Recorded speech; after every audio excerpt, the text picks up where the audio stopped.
Magandang araw sa inyong lahat. Welcome po kayo dito sa ating YouTube channel, Aral with Misha.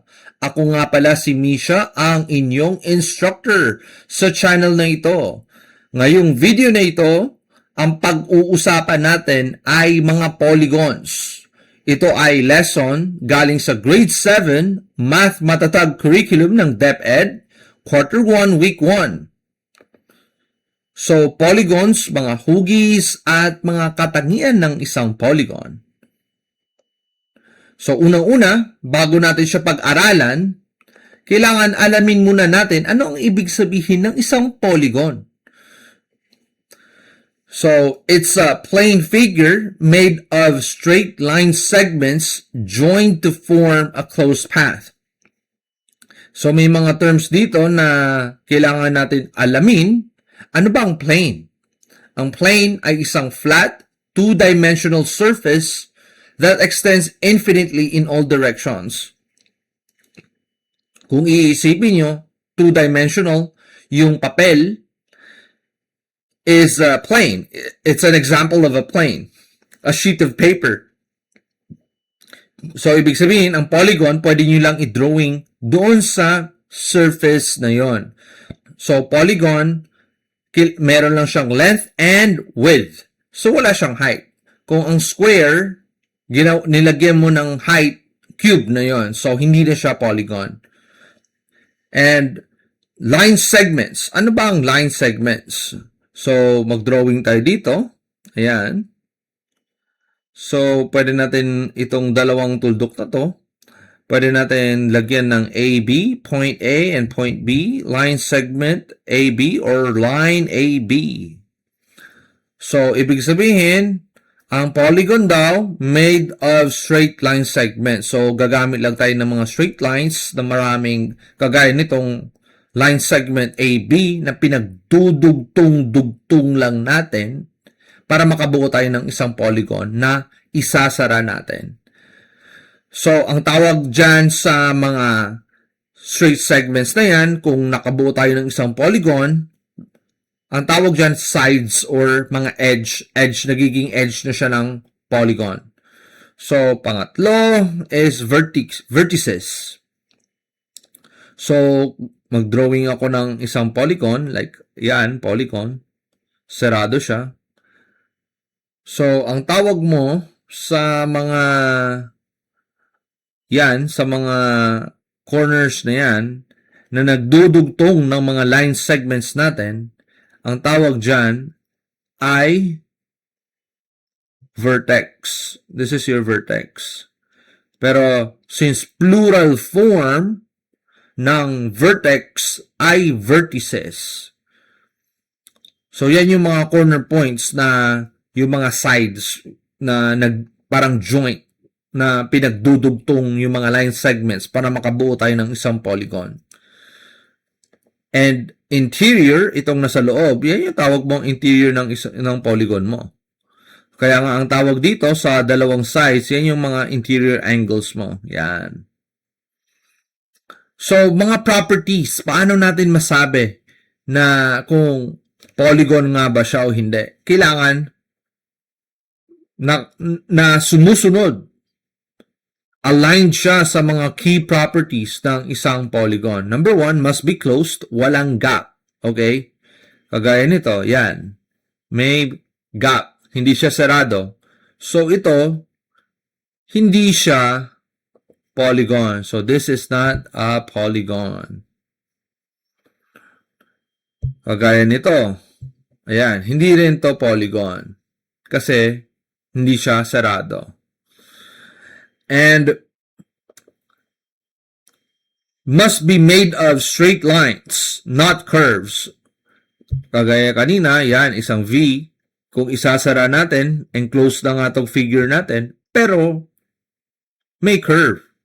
Kahit isang curve lang yan. Kahit dalawang straight line segments at isang curve, basta may isa dyan na hindi line segment, dapat lahat sila line segment para masabi mo siya ay isang polygon.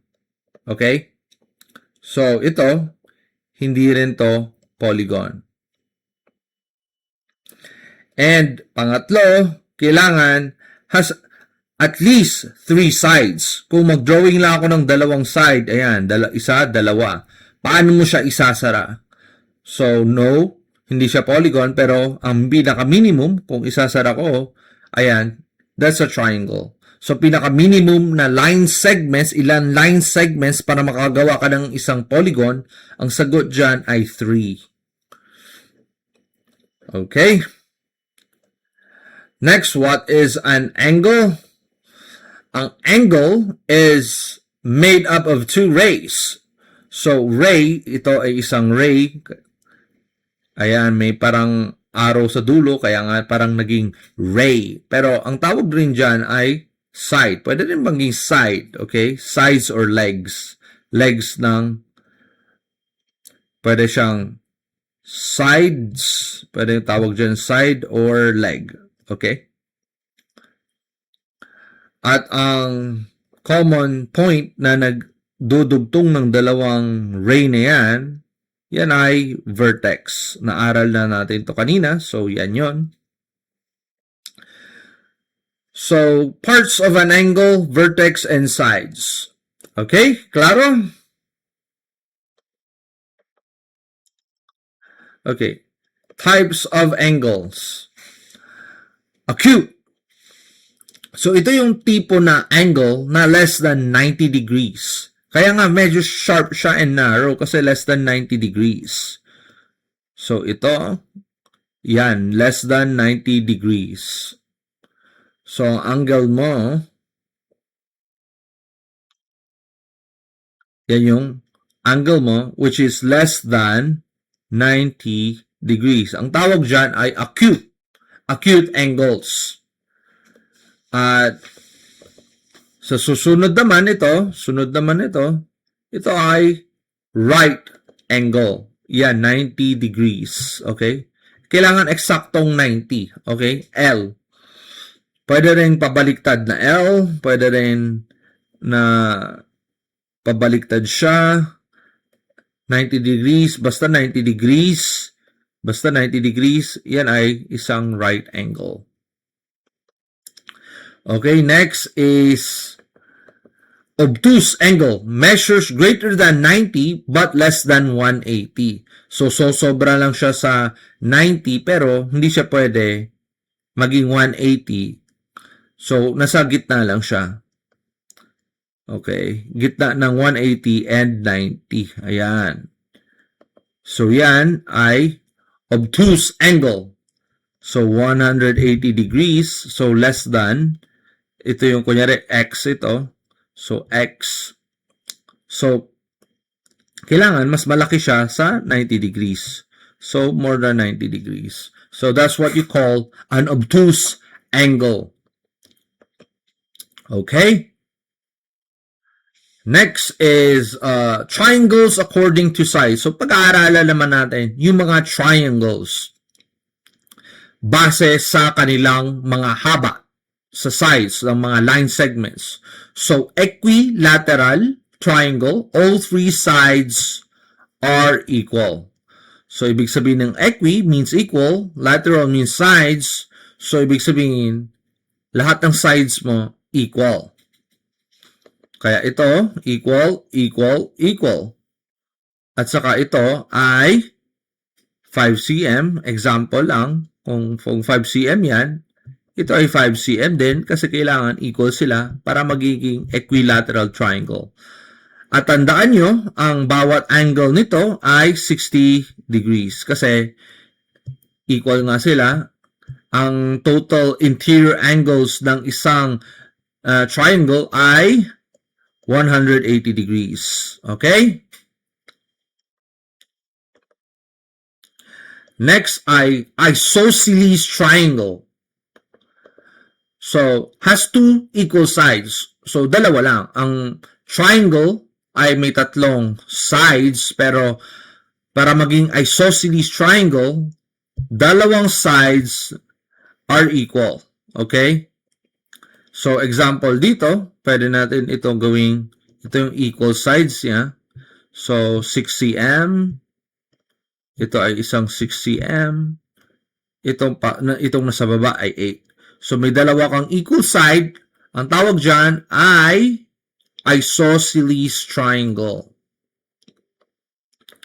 So next tayo, scalene triangle. All three sides are different lengths. So iba-iba na siya ng haba, ganyan, ayan, iba-iba.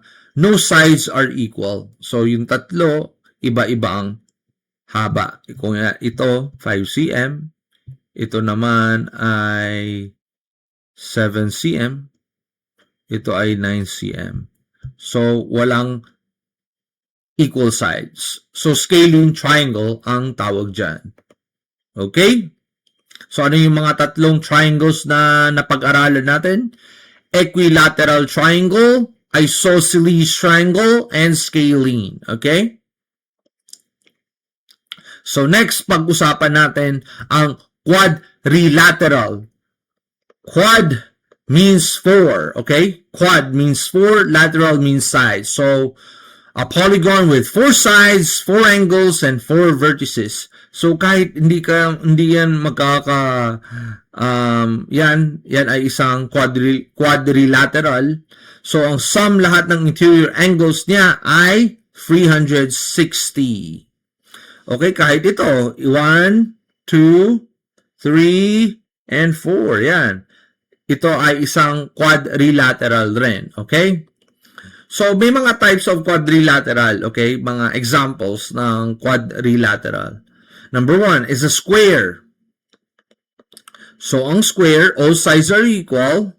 Kung ang isang side mo ay kung 5 cm, 5 cm lahat yan, okay? Equal lahat yan, 5 cm, okay? Kung 5 cm yan, 5 cm lahat.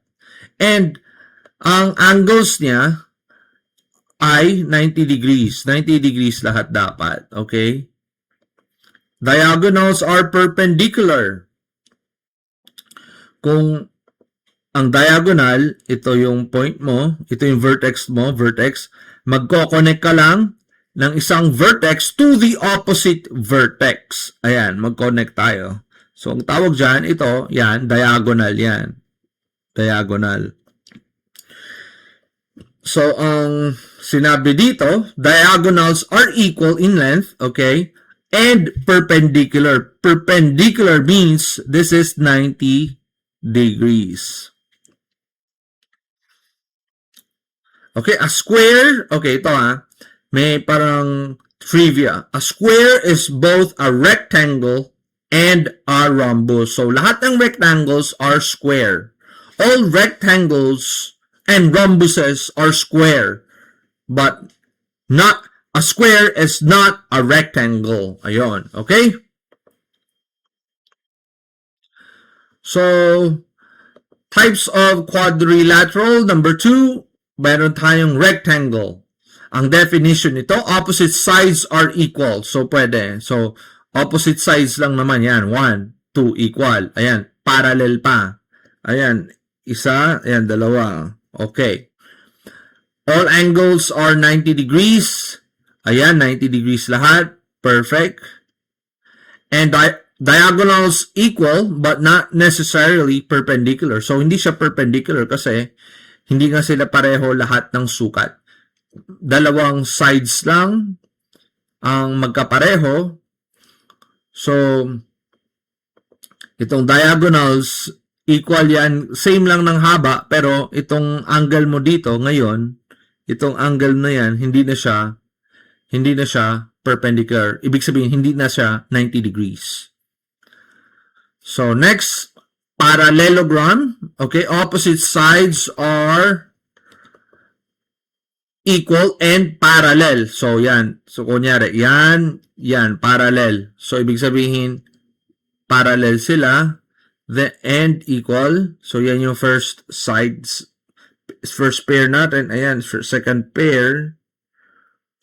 So, yan ay isang parallelogram.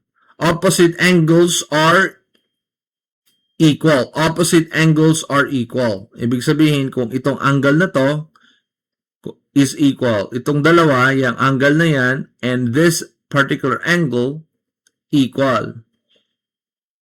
At itong angle na yan, yung dalawa ay equal. Okay? Adjacent angles are supplementary. Kung tandaan nyo, ang supplementary is both, kung angles are supplementary, ang total dapat niyan ng dalawang angles is 180 degrees. So, paano nangyari yon? So, i-extend natin to. Okay? Extend. Kung makikita nyo, itong angle na to, kung nag-extend tayo, so naging straight line siya. Di ba ang straight line, ay straight angle is 180 degrees? Kung makikita nyo, itong angle na to, yan, at ito, it's the same. Pareho lang yan. Kasi, itong line na to, pati yan, parallel, pareho lang yan. Nag-extend lang tayo. So, two adjacent angles are supplementary. Kahit saan yan. Kung pipili ka ng 1 and 2, or 1, 2, 3, and 4, kung sabihin mo 1 and 4 pipiliin mo, 180, no problem, pareho lang. Kung 0.2 and 3, yung angles na yan, dalawa, 180 rin yan. Okay?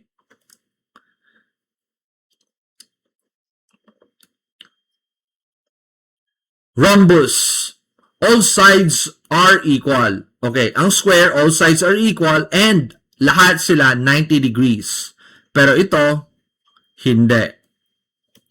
Okay, kung yan, ayan, and ayan. So, lahat ng sides na to equal, yan, and yan, equal sila. Pero, opposite sides are parallel.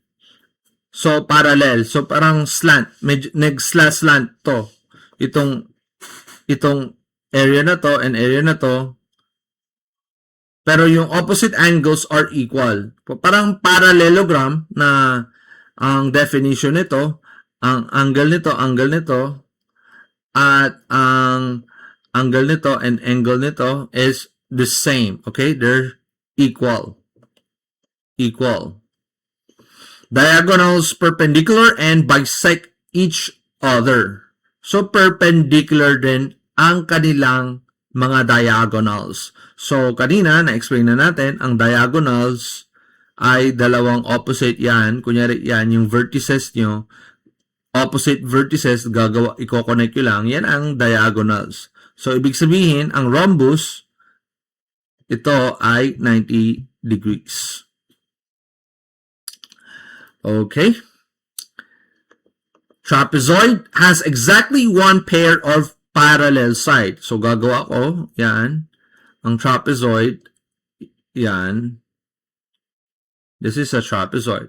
So, saan yung parallel side niya? This one and this one. Isang pair lang. Exactly one pair. Parallel side. Parallel sides are called bases. This is your first base. This is your itong nasa taas, this is your base 1 and base 2. So, one base is actually longer than the other. Non-parallel sides are called legs. So, itong dalawa, ito, and this one, these are your legs, the legs of your trapezoid. Okay? Okay, tandaan natin ha. Remember, all squares are rectangles and rhombuses. So, lahat ng rectangle at rhombuses, squares sila. Pero hindi pwede lahat ng square ay rectangle. Or ang isang square ay rectangle. Hindi. All rectangles and rhombuses are parallelograms. All parallelograms are quadrilaterals. But trapezoids are quadrilaterals too, just on a different branch. So, lahat sila quadrilateral. Basta may apat na sides. Kahit anong haba man yan, anong angle man yan, kung parallel man yan o hindi. Yan ay isang quadrilateral. Basta apat ang side ng isang polygon. Quadrilateral kaagad yan. Kung sinabi mong parallelogram, dapat dalawang pair parallel sila. Okay? Additional concepts natin. Convex polygon. So, what is a convex polygon? Ito yung mga criteria niya. All interior angles are less than 180 degrees.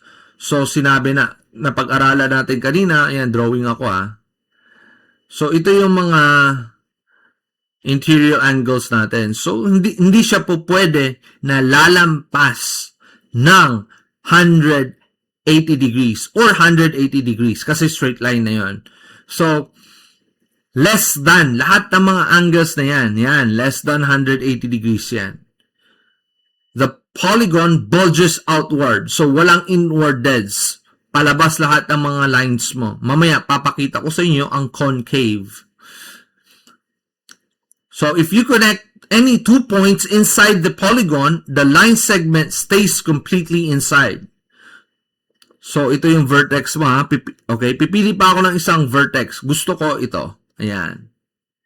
Kung gagawa ko ng line, ang line natin, nasa loob pa rin siya ng polygon. Nasa interior area ng polygon. Pipili pa ako ng isa. Ayan.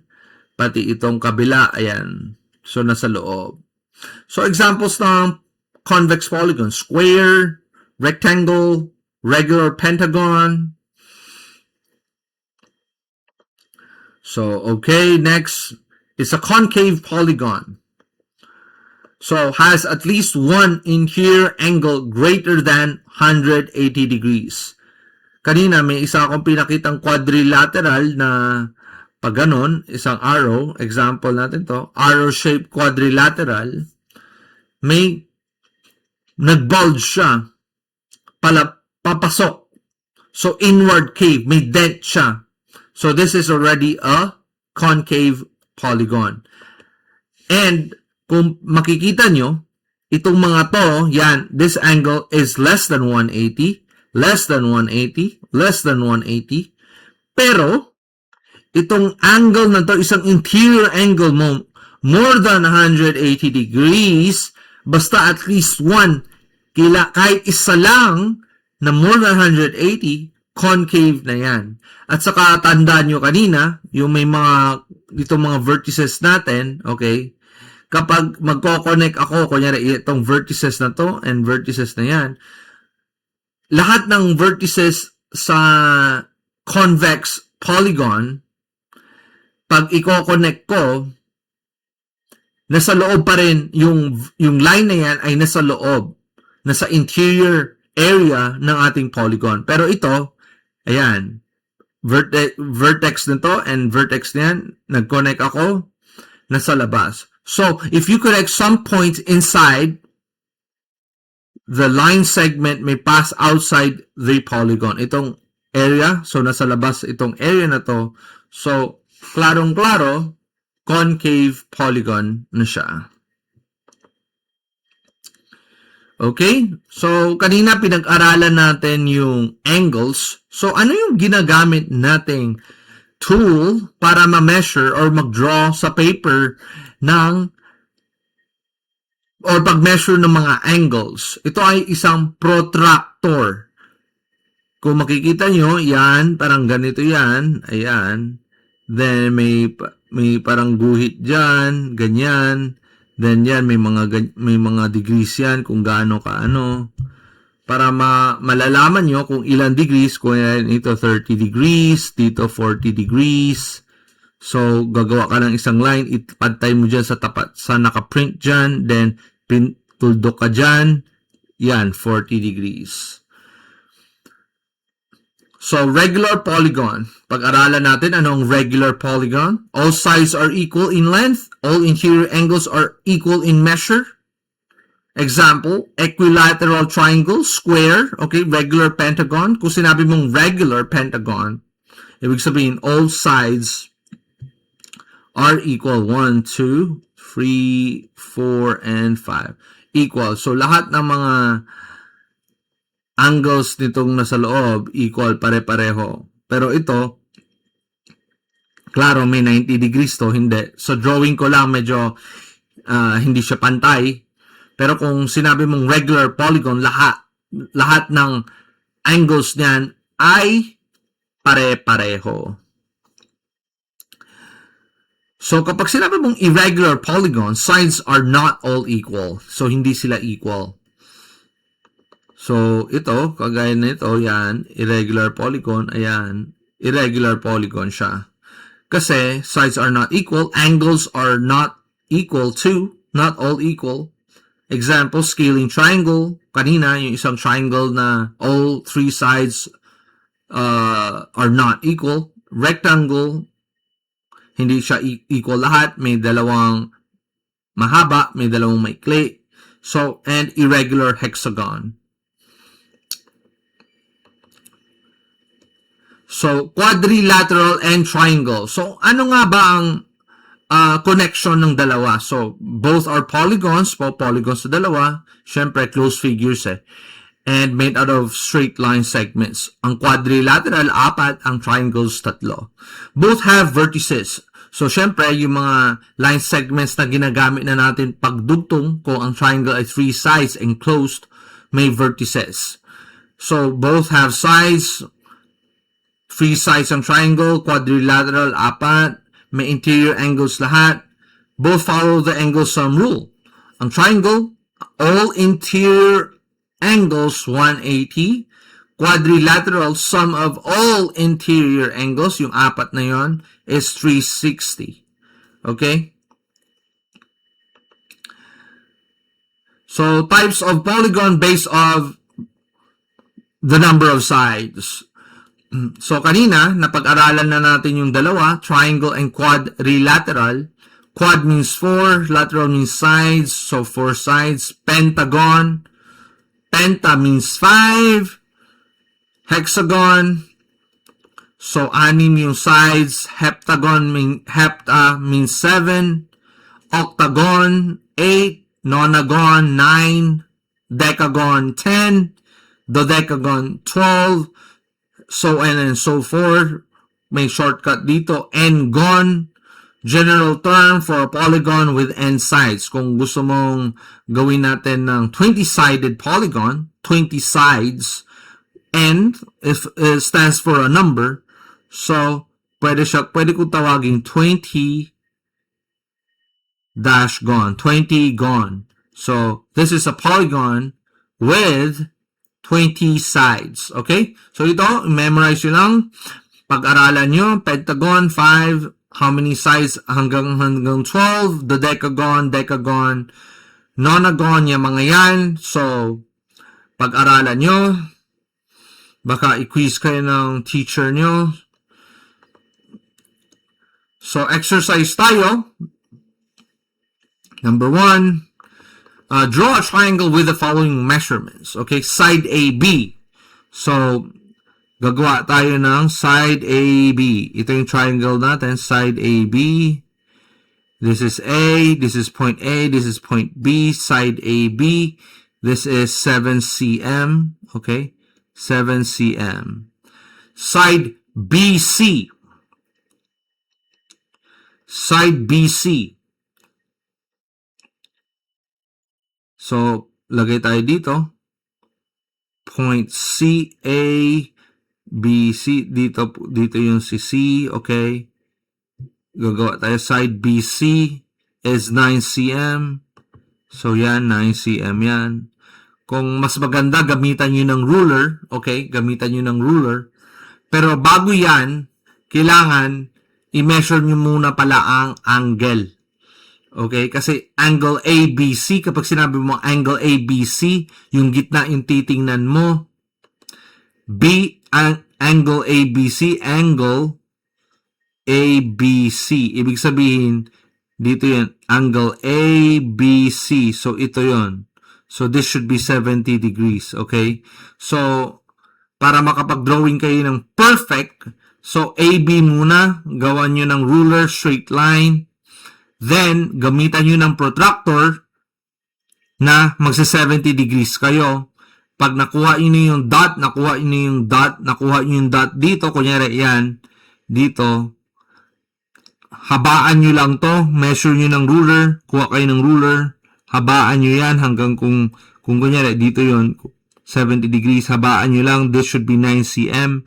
Pag nag-connect na yan ng 9 cm, i-connect nyo lang to point na to point here. Yan, sarado. Okay? Next, may isa pa tayong exercise. Draw a triangle with the following measurements. AB. Side AB. Okay? This is A and this is B. That's 20 cm. Okay? 20 cm. Gamitan nyo ng ruler yan, ha? And then angle CAB is 45 degrees.